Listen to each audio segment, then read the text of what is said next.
In 1888, Yancey Lumber Company in Newman, California was founded by Thomas Grayson Yancey, who lived from 1844 to 1914.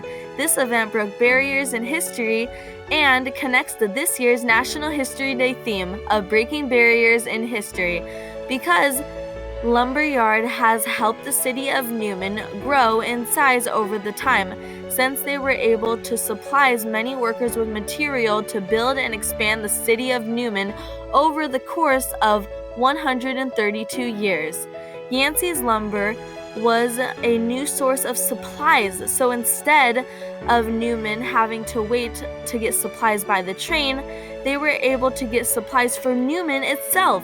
This led for people moving to the city of Newman because they saw an opportunity for work, which helped Newman grow faster after the city was founded in 1888. Yancey's lumber supplied farmers with tools to help their crops grow and produce food over the years. This allowed Newman and the neighboring towns to help California become the fifth highest economy in the world. Thomas Yancey moved from Kentucky to California to pursue a career as a teacher. After teaching for a short period of time in Amador County, California, Thomas Yancey decided to try his hand at mining. Thomas Yancey took a job as a miner in a location known as the Mother Lode, a popular place for mining gold in the Sierra Nevadas. After working as a miner for a year, Thomas Yancey grew tired of the low wages and wanted to try and start his own business. In 1868, Thomas Yancey opened a general store in Old Garrison, which was an important trading point at that time. A few years later, he moved to Hills Ferry, where Thomas Yancey and his business partner, R.M. Wilson, established a main general store, which became instrumental in the first star mail service for that location. Well,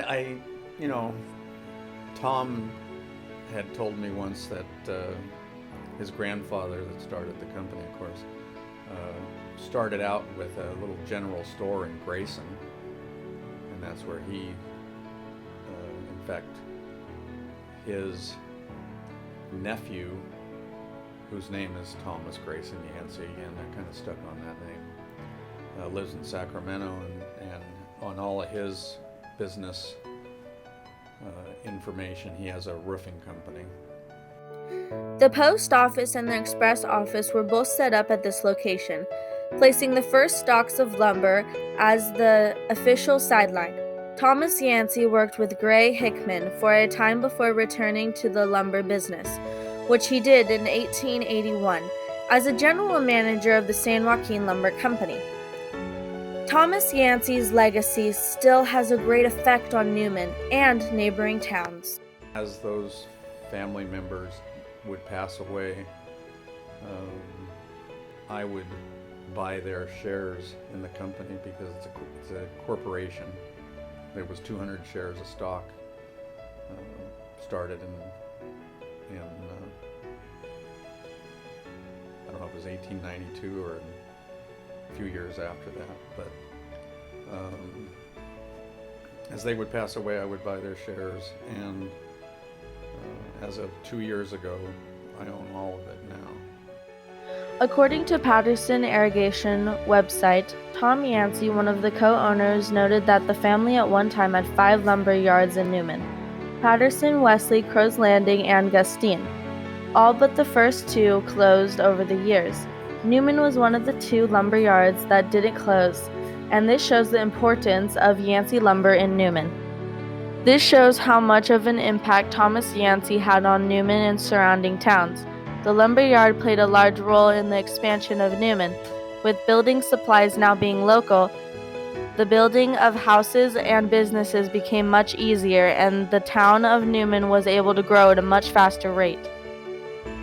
Harry Felix spent 5 years managing Yancey Lumber, and now serves as a spokesman for the current owner. Once said, "I couldn't see this city growing without a lumber yard." That shows that if Yancey hadn't chosen Newman as the site of his lumber yard, then there is a good chance that Newman would look very different today. Yancey lumber has been in Newman for over 100 years. It has been around almost as long as Newman.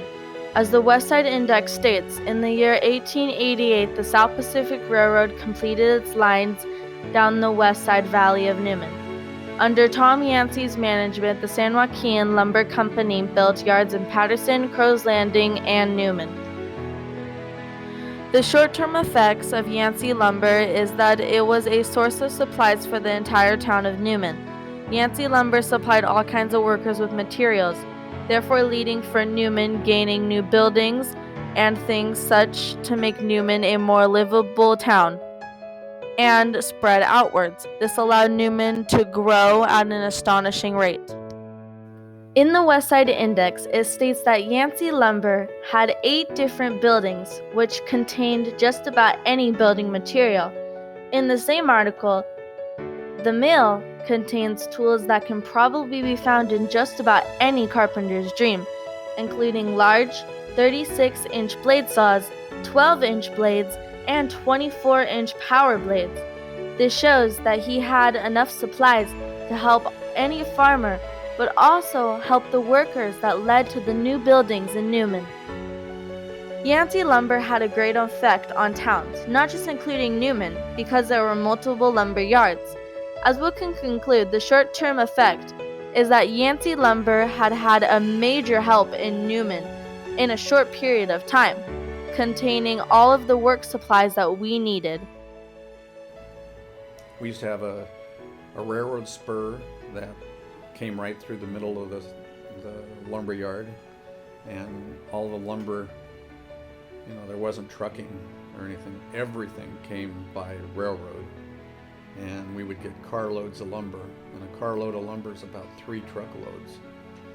And so a car of lumber would come down our spur, the railroad would drop the car off there, and you had 3 days to unload it or something, and every single piece of lumber, no matter the size or whatever, had to be unloaded by hand. The long-term effect in the topic of Yancey's lumber breaking the barriers of isolation is that it supplied farmers with tools that helped them with their crops and produce food over the years. California is the world's most productive agriculture area in the world. On less than 1% of the total farmland in the United States, the Central Valley produces 8% of the nation's agriculture output, with a value of $43.5 billion in just 2013 alone. In the West Side Index, on an article named 3 Generations Have Served the Community Needs, it states that shop machinery is for the lumber company's use and for the use of the customers, says Yancey.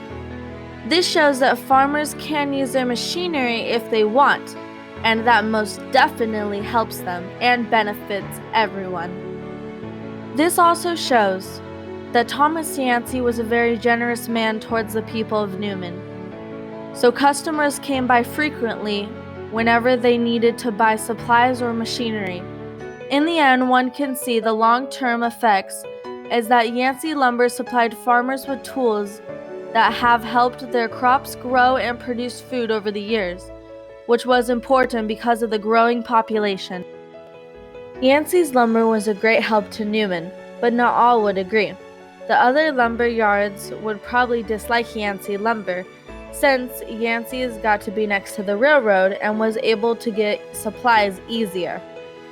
Other stores like Newman Ace Hardware, West Side Pallet Inc., and even Patterson Lumber Company would be jealous of where the location was, how long they'd been there, and even the amount of customers and money that they had made. As one can see, Yancey's lumber had a great impact on the people of Newman. It supplied many people with tools and machinery that they needed to make Newman what it is today. That led to the growth of the town as well as surrounding farms. Clearly, one can see that Yancey's lumber fits into this year's National History Day theme, Breaking Barriers in History.